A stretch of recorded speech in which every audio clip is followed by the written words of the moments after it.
ready to tell you guys about the time that I had an interaction with a troll in real life. And even though this was a couple of years ago, it still pisses me off to this day.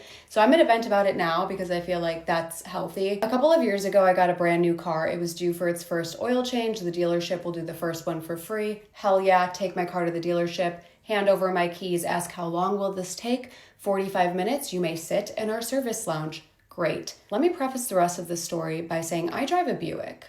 Okay, this is not a luxury vehicle service lounge. It's like the equivalent of a shitty discount tire. Whole place is empty except for one other lady who's sitting over here. I spot a chair in a corner far away where nobody can bother me, or so I thought, and I go sit down. And then I take one leg and I put it up like this and put it on the chair. I lean back and mind my own goddamn business. A few minutes later, another woman walks in her 70s, I would guess. Whole place is empty. She starts walking towards me.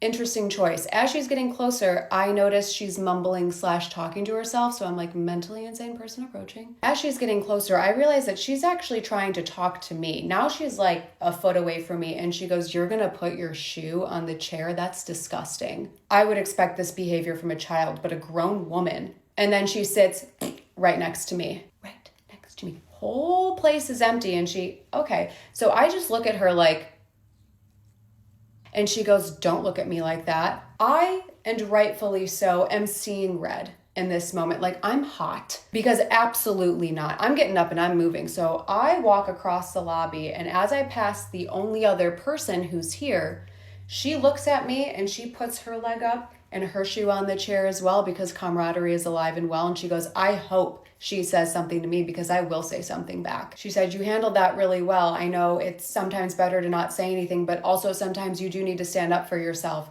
And I say, knowing that Karen is still in earshot, "I know, but sometimes it is better to be the bigger person and just thank God I'm not a fucking loser." And then I go find my new chair, but I make sure I can see Karen because I'm going to dissect every move she makes going forward, because I got 45 minutes and absolutely nothing better to do. And what she does next, you guys, is insane. She starts by taking her purse and putting it on the floor.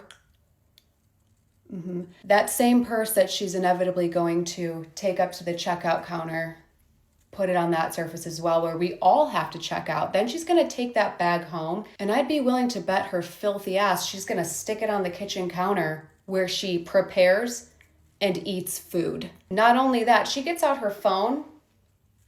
Nope, right in her ear.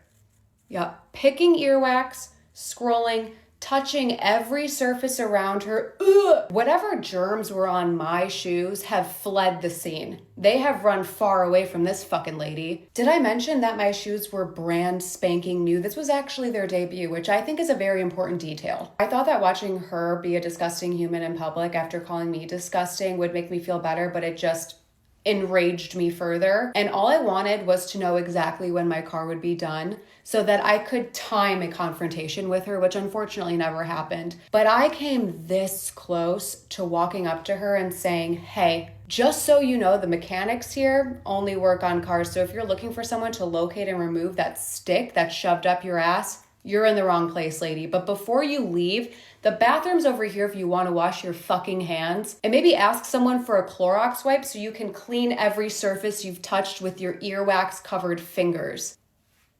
What is wrong with people? God knows how many innocent people she has verbally accosted since. Let this just be a warning to you that these people do exist and live within our communities. So if you see something, say something. Be the woman in the lobby.